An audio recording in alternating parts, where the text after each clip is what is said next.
Hi, my name is Jamaicy Sutherland, and I want to welcome you to another episode of My Compassionate Heart.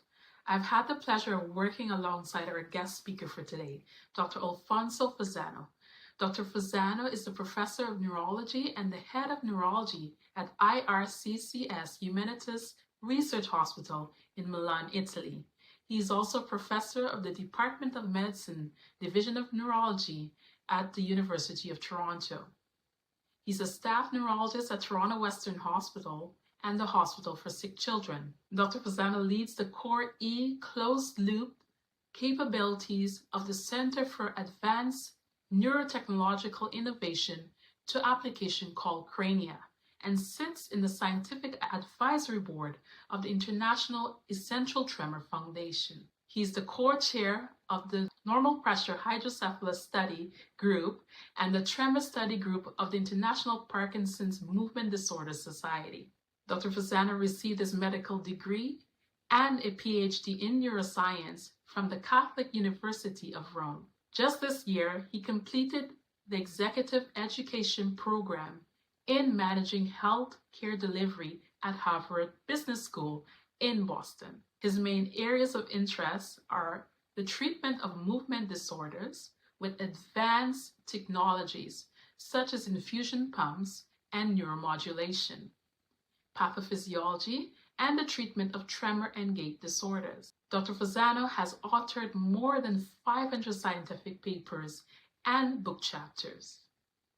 Grab a cup of coffee or tea and enjoy the conversation you will be having with us today about what you need to know about Parkinson's disease. Welcome, Dr. Fasano. Thank you so much for taking the time out today to speak with us here at My Compassionate Heart and for just having a conversation with us here on the platform. I'm really excited to have you, and I'm sure our audience is excited to have you here and to learn a little bit more about Parkinson's disease and have a really great conversation. So I invite usually our audience to grab a cup of coffee, grab a cup of tea, and just sit with us and, we invite them into the discussion that we'll have today about Parkinson's disease. April is Parkinson's disease awareness or recognition. And so I wanted to actually have a conversation with you a bit more about, particularly about that health condition, and so that we can have this information shared with them. We have caregivers on this platform that have loved ones with Parkinson's. It might be a new diagnosis for them, or maybe they have a loved one who's had Parkinson's for a while now and just needing some additional information. So welcome again, Dr. Fasano. No, thank you, Jamisi, for having me. It's a pleasure. And as you said, this is a very important topic. And April is really the time of the year when we talk about Parkinson's, but we need to talk about it basically all the time, given the importance of the disease. So it's really a pleasure to be asked to be doing this with you.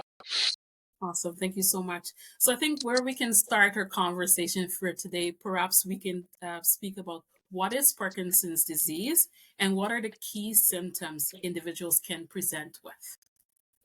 Sure. Parkinson's disease is a neurodegenerative disease, meaning that it is a disease of the nervous system, and it is degenerative, meaning that it tends to worsen over time because of progressive loss of neurons. From a more specific standpoint, the disease is characterized by motor problems arising from the lack of a dopamine, from a neurotransmitter that we call dopamine. So it's a chemical in the brain produced by a group of cells in a part of the brain called substantia nigra. And this is why we have motor problems. But the same lack of dopamine can cause a number of non-motor problems. And the degeneration doesn't only involve this part of the brain. Over time, tends to involve other parts of the brain, and so other structures and other neurotransmitters. So this is why you may see a number of other problems that accumulate year by year. But from a symptomatic standpoint, from looking at the main characteristics of the disease, which are motor in nature, at least because these are the ones used for diagnosis, we have the combination of bradykinesia, which means being slow, so slow motions, combined with either tremor or rigidity, sometimes both. Rigidity means muscle stiffness. So people think that without tremor is not Parkinson's, but actually a group of Parkinson's disease patients might have no tremor whatsoever. So they only have the slowness and the stiffness. Then over time, there are other problems like postural instability, but also important to emphasize the presence of non-motor problems, starting from constipation to bladder overactivity, sleep problems, depression, lack of motivation, and also cognitive disorder, in some cases also resulting in dementia. Okay. And just out of curiosity for our audience, could it be that a client presents with mainly non-motor symptoms before we see the development of motor symptoms?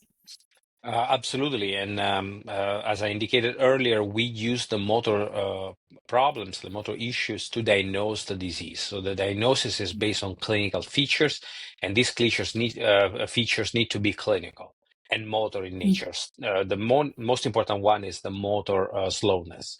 However, we now know that many people have non-motor problems for many years before the motor symptoms come. And in reality, we can say that they are cooking Parkinson's disease, but technically we cannot diagnose them with Parkinson's disease. Things are changing, and they might be different in the near future. But just to give you an example, of what I'm talking about, REM sleep behavioral disorder, or RBD, is a problem characterized by acting up our own dreams. We all dream. We all dream of moving, running, jumping, talking, yet we don't do that. We have a system in place that protects us from doing this. This system is affected in some neurodegenerative diseases.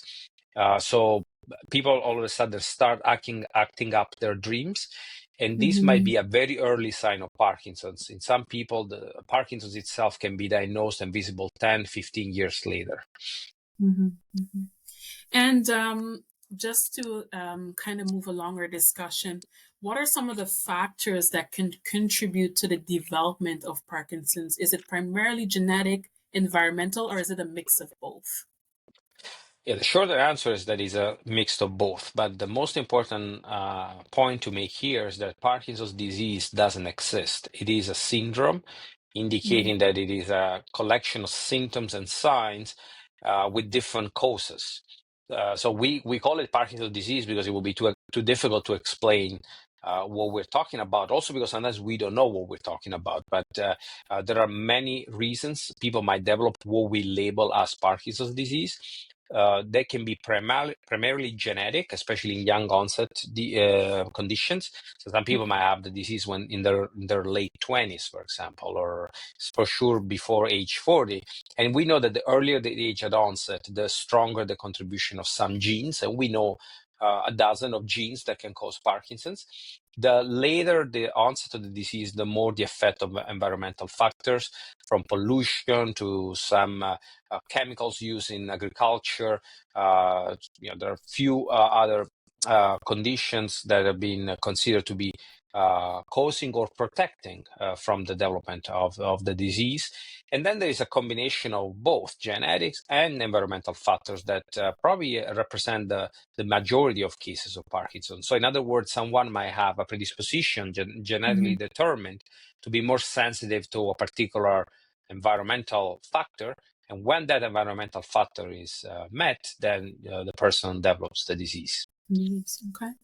And what would you say are the biggest challenges with diagnosing Parkinson's? Just following up on, that it can be a mix of both things, leading both factors involved, environmental and genetics. What are the biggest challenges you see as a physician in terms of being able to diagnose a client or a patient with Parkinson's disease early, and what could be done to improve early detection? Yeah, this is a very important point for many reasons, including the fact that there are many drugs and interventions in the pipeline that are aiming at slowing down the progression or even curing the disease. And obviously, the earlier you start, the better it is. So being able to diagnose the condition as soon as possible, it is important now, but it will be crucial later on when we'll have better treatments. But there are challenges. Some of these challenges are related to misunderstandings of what Parkinson's is. I mentioned before that some people think that without tremor, you might not have Parkinson's. Other people think that Parkinson's is the disease of the older folks. And so if you have a disease that looks like Parkinson's, but you're 40, no, it can't be Parkinson's disease. So there are some misconceptions, which particularly in Canada are also related to the lack of neurologists, especially a lack of neurologists with an interest in movement disorders. Movement disorders is the chapter of neurology that Parkinson's belongs to.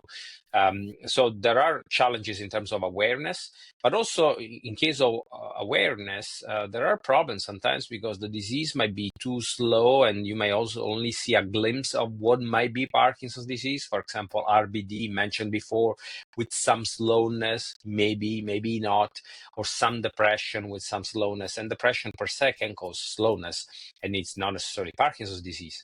So in these cases, actually, we have a system in place that can be used to detect an early deficiency of dopamine in the brain. Dopamine, again, is the neurotransmitter, the chemical that is missing in Parkinson's. And there are some tests, in particular in Canada, there's one called DAT scan that is approved. It's like a CAT scan, and it's able to measure with a particular contrast injected in the vein how much dopamine is produced in the brain. We don't prescribe this often, though, and this is first because for most part, we can diagnose Parkinson's, especially when the patient reaches tertiary center. So at this point, things are clearer because there's been some delay. Second, because this test, that scan, can be abnormal in another variety of conditions that enter the differential diagnosis of Parkinson's disease. For example, there are diseases like multiple system atrophy, progressive supranuclear palsy, where the DAT scan is abnormal anyways because of the lack of dopamine that this condition might have, yet this is not Parkinson's disease. To complete this answer, because it's 2025, I can tell you that nowadays we have much stronger tests with an accuracy that is close to 100%. And these are called seeding assays. And these are still experimental, but these are biochemical tests able to detect the presence of a pathological protein in the body. This protein is called alpha-synuclein. Everybody has alpha-synuclein in the brain and also in the rest of the body, actually in the cells, in the red cells, for example. But in Parkinson's, this protein becomes sticky. It becomes pathological in a sense that it accumulates and probably creates some damage. And now we have techniques like the seeding assays I was saying that are able to detect the presence of this protein in the body even before signs are present. So in the near future, we'll probably be dealing with a completely different way to diagnose the disease. Yeah. Well, that's good to know because I know a lot of folks are worried that there will never be a possibility of a cure or more development. So that's great to know that's in the work. I think you touched a little bit on this already, but about the diagnostic tools and biomarkers and so forth. So that's great that you touched on that because I was going to ask a bit more about that. Maybe biomarker-wise, sorry to interrupt, but biomarker-wise, the only thing I can also add is that in some cases we can take skin biopsies and look for the synuclein deposition in the skin. So that would be another avenue to diagnose the disease. Okay, awesome. And in terms of treatment-wise, how do treatments like deep brain stimulation help individuals with Parkinson's, or what success have you seen with this particular therapy? Well, as you know well, DBS or deep brain stimulation is a sort of brain pacemaker, and it's standard of practice in Parkinson's. It's actually the treatment with the highest level of scientific evidence. And I need to clarify this because to many people, this sounds too technological that it seems almost experimental, almost like it's a test, something that is not established yet. Instead, it's been around for over 3 decades and is used more and more day by day. And as I said, it's a pacemaker for the brain where electrodes are implanted in the brain in areas of the brain that are working too much in Parkinson's. So we use electricity to calm these neurons down. So we don't kill them. We just use the electricity to numb them so that they don't do the bad job they are doing. and it works pretty well. The issue with DBS is that it's a brain operation, and so not everybody can sustain such operation because on the one hand, you have a disease that keeps on progressing and a brain that needs more help. But on the other hand, the same brain is also frail. And so sometimes we miss the opportunity, the window of opportunity, and it's too late to do an operation like this because, yes, the patient needs it, but the results of doing a brain operation can result in greater damage to the brain itself. So we simply can't do it. And in these cases, we use other treatments like pump-based treatments. Okay, excellent. And can you tell us a little bit of maybe what are some promising areas of research that you see coming in this year or in the coming years that could be a potential cure for Parkinson's? Yes, so in medicine, we usually distinguish treatments in symptomatic, meaning that they are there to cover the symptoms, exactly like you Mhm, might have a headache coming from an infection in the brain and you take an aspirin. The headache will be gone, but you're not treating the infection. mhm, And so sometimes we have treatments which are pathogenetic. So they go at the bottom of the problem. In the example I just made, it would be an antibiotic, for example. So mhm, in Parkinson's, we have a lot of symptomatic treatments. We don't have anything that addresses the problem, the underpinnings of the disease. That's why we don't have a cure. But things are changing. So let me give you some updates, just some examples, because really there is a lot going on. So let's start with some example of symptomatic treatments, so new symptomatic treatments. DBS, which we already mentioned, we already mentioned it, is now going to be used in an adaptive fashion. So the stimulator is able to record the brain and respond to the brain in a sort of automated way. There is also a study going on where an internal pump is placed in the body of people with the disease, and this pump pushes dopamine directly into the brain. There are also stem cells trial that we've been part of, and these stem cells are able to produce dopamine independently in the brain. mhm, But also in terms of technologies, there are new ways to stimulate the spinal cord in something called spine-computer interface for people with a particular gait disorder or Parkinson's called freezing of gait. And with this procedure, the spine is stimulated when needed, mimicking the motion of the legs so that the person can, when wants to move, transmit a signal to the spine with this neurostimulator that then activates the neurons that go to the legs. mhm, So these are the symptomatic new treatments, just few examples. And there are mhm, many more, but for the sake of time, I won't go there. In terms of treatments that are meant to address the progression of the disease and possibly be cures, I go back to my earlier point. Parkinson's is not a single condition. So there are now multiple attempts at treating the underlying problems, but the first step here is to understand why Mr. Smith has the disease or Miss Rose has the disease. People might have different reasons. So just to give you two examples, there is a subset of people with Parkinson's that develop the disease because of the mutation of a gene called GBA. So mhm, the lack of a copy of the gene produces a reduction of the GCase, which is an important enzyme that works everywhere, including the brain. But we know what happens in the brain of these people. So for this reason, there are more than one attempts at trying to work upstream or downstream to this genetic defect. Another example would be LRRK2. LRRK2 is another gene that causes the disease quite often. I would say between 5 to 10% of patients might have a mutation of this gene. And we know that in most people with this gene mutation, there is a protein that works too much, the protein encoded by the same gene. And so there are some molecules being developed that are meant to inhibit the function of this protein. So these are just two examples, but it's just to illustrate that from a better understanding, not just of the disease, but of the cause of the disease, which is very individual, that we can identify better treatments that eventually become cures. And these cures are really going to make the difference if they're given as soon as possible. Once mhm. again, emphasizing the need for early diagnosis. Diagnosis, yeah, definitely. And any tips or suggestions that you can give to our audience or to family members or loved ones affected by Parkinson's? What can they what kind of supports can they tap into that could be helpful for them in their journey with this particular disease? Yeah, this is a great point, great question. So there are many things that people can do, and for sure, people living with the disease are no longer object of doctors' activities. They are actually subject, they're part of the team.